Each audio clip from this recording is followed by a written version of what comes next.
ഇതൊക്കെ പറയാതെ പോകും. മുൻപൊരിക്കൽ പറഞ്ഞത് തന്നെയാണെങ്കിലും ഒരിക്കലും ഞങ്ങളോട് പരിഭവമൊന്നും തോന്നരുത്. അമ്മയ്ക്ക് പ്രസവവേദന, മകൾക്ക് വീണവായന എന്ന പ്രയോഗത്തേക്കാൾ ഏറ്റവും നന്നായി യോജിക്കുന്നത് എലിക്ക് പ്രാണവേദന, പൂച്ചയ്ക്ക് കളിവിളയാട്ട് എന്നതാണ്.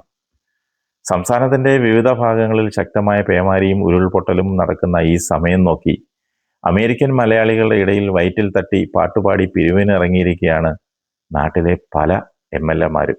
ഒരാളല്ല, പലരും. വിദേശ മലയാളിയുടെ ചെലവിൽ ബിസിനസ് ക്ലാസ് ടിക്കറ്റും എടുത്ത് വിദേശങ്ങളിലെത്തുന്ന MLA മാരുടെ മുഖ്യ വിനോദം പൊതുവേദികൾ പങ്കിടുകയും പ്രാഞ്ചിയേട്ടന്മാരുടെ വീടുകൾ സന്ദർശിച്ച് ഉള്ള ചില്ലറ പോക്കറ്റിലിടുകയും ചെയ്യുക എന്നുള്ളതാണ്. പാട്ടെന്ന പേരിൽ ഒരു കൂത്ത് നടത്തിയിട്ട് സംഗീതത്തിൻ്റെ കടയ്ക്കൽ കത്തിവെച്ചാണ് പലരും പാടുന്നത്. ചിലർ നിന്ന് അഭിനയിച്ച് പാടുന്നത് കണ്ടാൽ വിത്തുകാള മുക്കറയിട്ട് നിൽക്കുന്നത് പോലെ തോന്നും. എന്തിനാണ് ഇങ്ങനെ ഒരു പേക്കൂത്ത് നടത്തുന്നത്? തിരഞ്ഞെടുക്കപ്പെട്ട ജനങ്ങളോട് എന്തെങ്കിലും ഒരു കൂറ് കാണിക്കണ്ടേ? MLA ആകുന്നതിന് മുമ്പ് മറ്റുള്ളവരെ നിർദാക്ഷിണ്യം വിമർശിച്ചവരൊക്കെയാണ് ഒരു ഉളുപ്പുമില്ലാതെ വിദേശ മലയാളികളുടെ പരിപാടികൾ പങ്കെടുക്കുവാൻ വിദേശത്തേക്ക് പറക്കുന്നത്.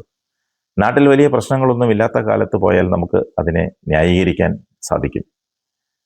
പക്ഷേ മുൻപ് പറഞ്ഞതുപോലെ ജൂൺ മുതൽ നവംബർ വരെ മഴക്കാലമാണെന്നും അക്കാലത്ത് നാട്ടിൽ അടിയന്തര സാഹചര്യങ്ങൾ ഉണ്ടാകുമെന്നും അതിനെ നേരിടാൻ നേതൃത്വം നൽകേണ്ടത് MLA എന്ന രീതിയിൽ അവരുടെ ചുമതലയാണെന്നും മനസ്സിലാക്കാതെയും ഉത്തരവാദിത്വമില്ലാതെയുമാണ് ഈ പറന്ന് നടന്നുള്ള പേക്കൂത്തുകൾ.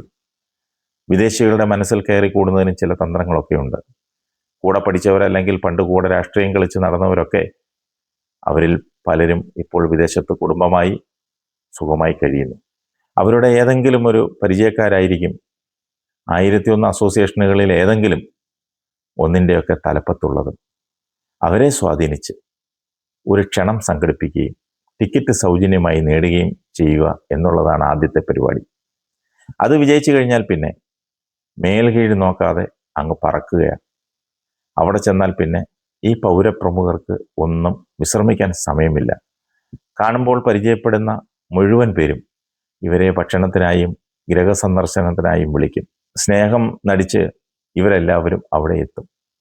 അവരവിടെ ചെല്ലുന്നത് വെറുതെ ഒന്നുമല്ല. തിരിച്ചിറങ്ങി വരുമ്പോൾ അമേരിക്കൻ മലയാളി അവൻ്റെ ആതിഥ്യ മര്യാദ അനുസരിച്ച് മിനിമം ഒരു $100 അതിന് മുകളിലേക്കുള്ള ഒരു സംഖ്യ കയ്യിൽ വെച്ചു കൊടുക്കും. ഒരു ഉളുപ്പുമില്ലാതെ അത് കൈനീട്ടി വാങ്ങും, പോക്കറ്റിലിടും. അവർക്ക് ഇവിടെ പ്രത്യേകിച്ചൊരാവശ്യവുമില്ല എന്നുള്ളത് ഓർത്തോണം. അവർക്ക് എന്തുവാ നാട്ടിൽ ആവശ്യം?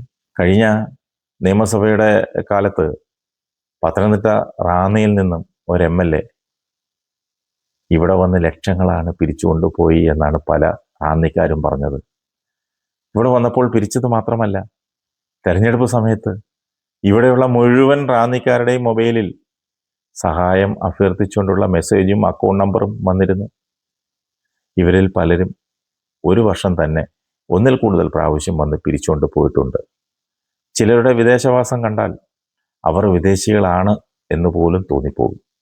കഴിഞ്ഞ കുറച്ച് വർഷം സ്ഥിരമായി മലയാളികളുടെ സംഘടനകളായ ഫൊക്കാനയിലും ഫോമയിലും ഒക്കെ നിറസാന്നിധ്യമായിരുന്നു മോൻസ് ജോസഫ്. ഇത്തവണ മന്ത്രി ആയതുകൊണ്ടായിരിക്കും പകരം അപ്പുവിനെ വിട്ടത്. പിന്നെ ഓരോ വരവിലും കോടികൾ പിരിച്ചു പോകുന്ന MLA-മാരും മന്ത്രിമാരും വേറെയുമുണ്ട്. ഇതൊക്കെ കാണുമ്പോൾ അസൂയ കൊണ്ട് പറയുന്നതാണെന്ന് ചിലരെല്ലാം വ്യാഖ്യാനിക്കുമായിരിക്കും. അതൊരു വിഷയമല്ല. ഉത്തരവാദിത്വ ബോധമില്ലാത്ത രാഷ്ട്രീയ നേതാക്കന്മാരെ തുറന്നു കാണിക്കുക മാത്രമേ ഇതുകൊണ്ട് ഉദ്ദേശിച്ചിട്ടുള്ളൂ.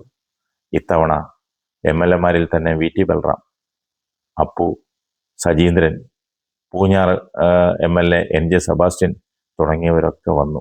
ഇനിയും 28-ാം ഓണം വരെയും പലരും വരാൻ ക്യൂവിലാണ്.